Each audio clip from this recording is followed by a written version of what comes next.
Hello everybody, and welcome back to another video. Today we're showcasing the Battle Astrologer talent. Thanks to Nexon for allowing me early access to this content and making this video possible. Astrologer is a magic damage talent that uses a scythe as the primary weapon, and uses an offhand orb. If you've already done Blinid's Brave Boost, you can check your mail for a free scythe. You can obtain the scale quests by either rebirthing as Astrologer, or by going to the receivable quest board under the skill tab. I'll let you all experience the story for yourselves. Instead, I'll be going over each of the skills in the Battle Astrologer talent and some of the more complex details later. Astral Reave acts as a spammable skill that hits a single target from a distance. Although this isn't the auto attack and you have to actively load the skill to use it, it doesn't have much of a cooldown and appears to be affected by Vivace, attack speed, and attack delay effects. You'd think this is your bread and butter as Astrologer, but the other abilities have much higher impact. Nova Blast is an explosion and implosion skill that deals damage to a wide radius.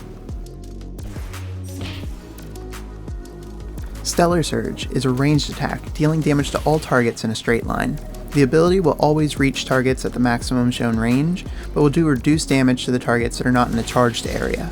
Meridian Sweep is a dash that performs 3 attacks in the chosen direction, that travels a distance designated by the player. This attack gives the player advanced heavy standard during use, which can be very useful. Be careful, however, because you can still take damage during the animation. Orbital Pulse is a skill in the same vein as Shockwave or Rage Impact, that immediately sends out a wave from the player.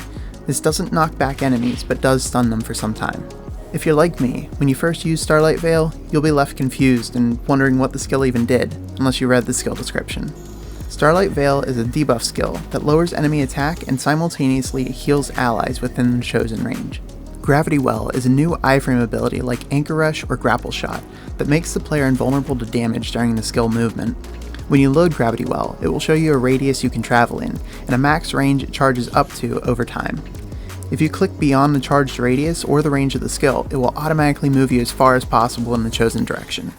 Stellar Citadel is a skill that takes you to the Stellar Citadel. What the f***? Who named this shit? Stellar Citadel is a skill that takes you to the Stellar Citadel. Stellar Citadel is a skill that takes you to the Stellar Citadel.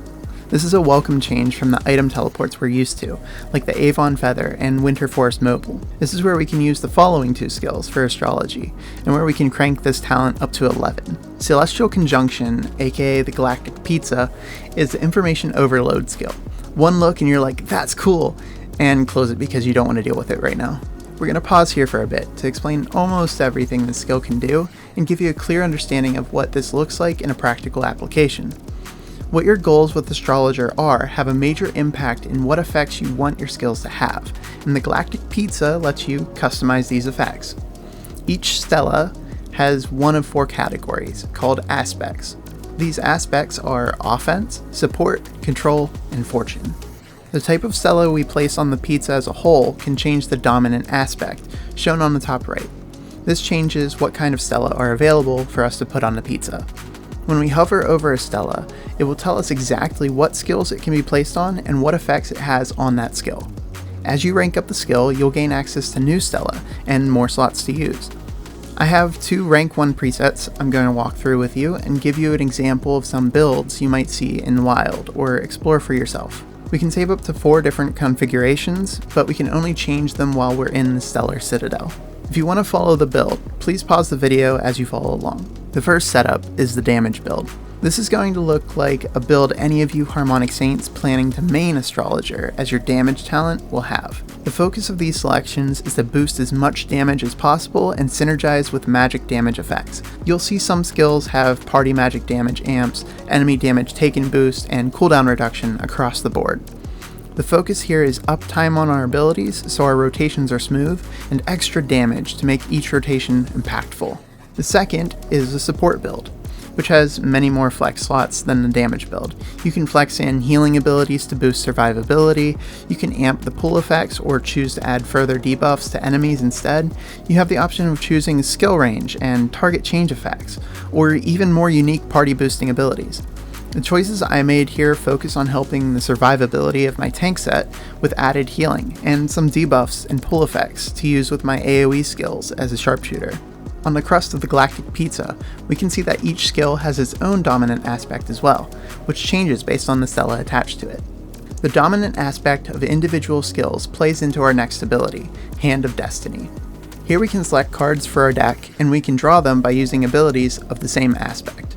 On the right, we can see card synergies. If you rewind to see the damage build we went over, you'll notice that all the skill aspects are set to offense, and this is intentional so that we can place 5 different offense cards to gain the 200 bonus magic attack from the synergy.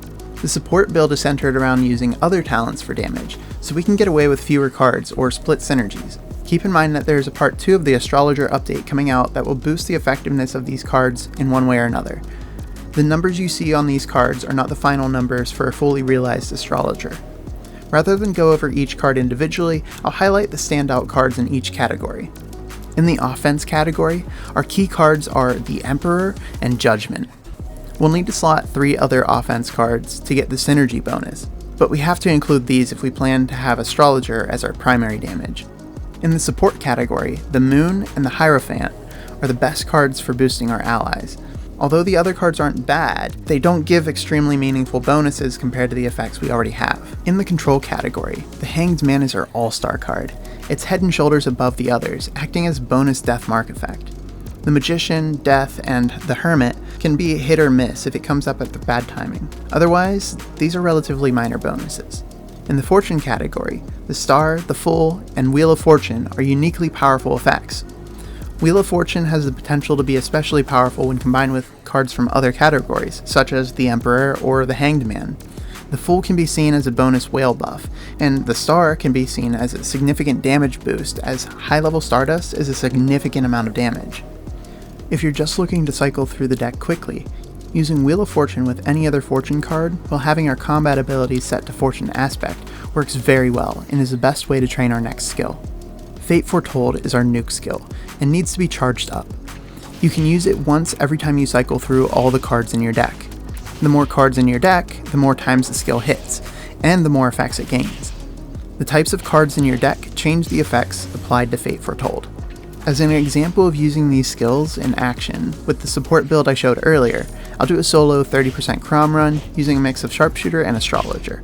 I hope you enjoy this and get a good feel for the skills through this.